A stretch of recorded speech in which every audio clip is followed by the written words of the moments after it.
Another story in Israel here with some developments today. Investigators told the family of an autistic Palestinian man from East Jerusalem, Iyad, al-Hallak, who was shot dead by Israeli police 6 weeks ago, that security cameras in Jerusalem's old city were not recording at the time of the shooting. Now, this latest confounding development was announced by the Justice Ministry's Police Internal Investigations Department in a formal statement on Monday.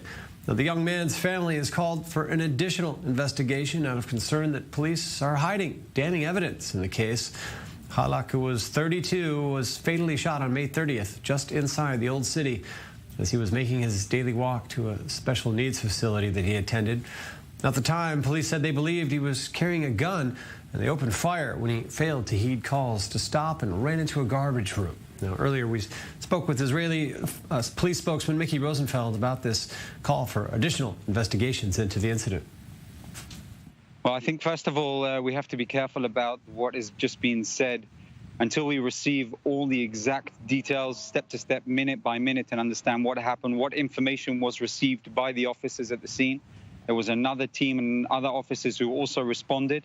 There are obviously issues that we're looking at as to what happened between each different team that arrived at the scene, and the information as far as they knew he was armed.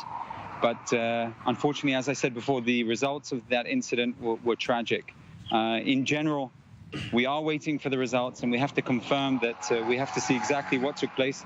Specifically to your question, both of the officers, since the incident took place, of course, have been removed from police activity. The representatives from the Ministry of Justice who are in carrying out the investigation and are totally responsible for the investigation, as in all regular procedures and standard levels in incidents such as, they've been in close contact both with the different representatives of the Israeli police, both with the family itself, as well as different internal representatives from the Ministry of Justice. So, of course, the investigation is a wide-scale and broad investigation. Got to get further into the story here. We're joined in the studio by our Middle East correspondent, Adi Kopowitz. Adi, you've been immersed in the story since it happened here, but recently had conversations with his parents, Iyad al-Hallak's parents. What did they tell you?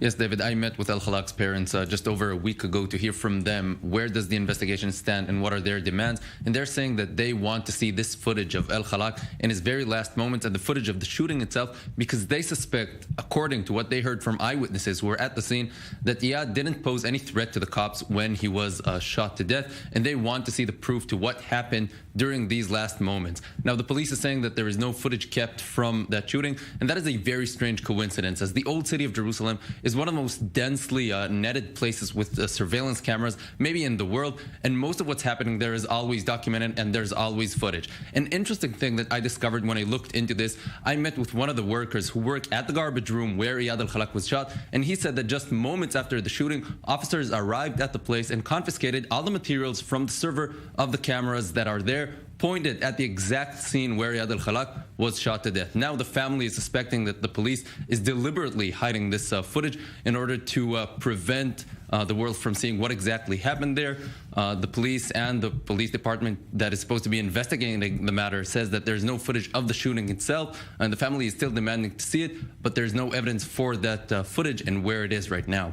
Now, what did the eyewitnesses say? There's been a lot of testimony. It was a crowded area where he was shot and chased by police. What did they say happened? Definitely the most significant eyewitness there was Iyad's caretaker from the school he was on his way to. She saw Iyad starting to run into the old city and started to chase him together with the cops. And she says that she tried to tell the cops that Iyad is with her and he has special needs. She was ignored, according to her testimony.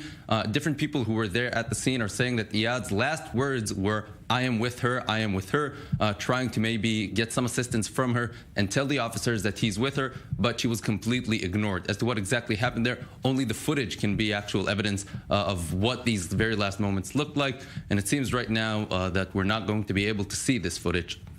Well, for now, at least we know that the officers involved are out of duty as this investigation continues here, and obviously we'll keep our viewers up to date.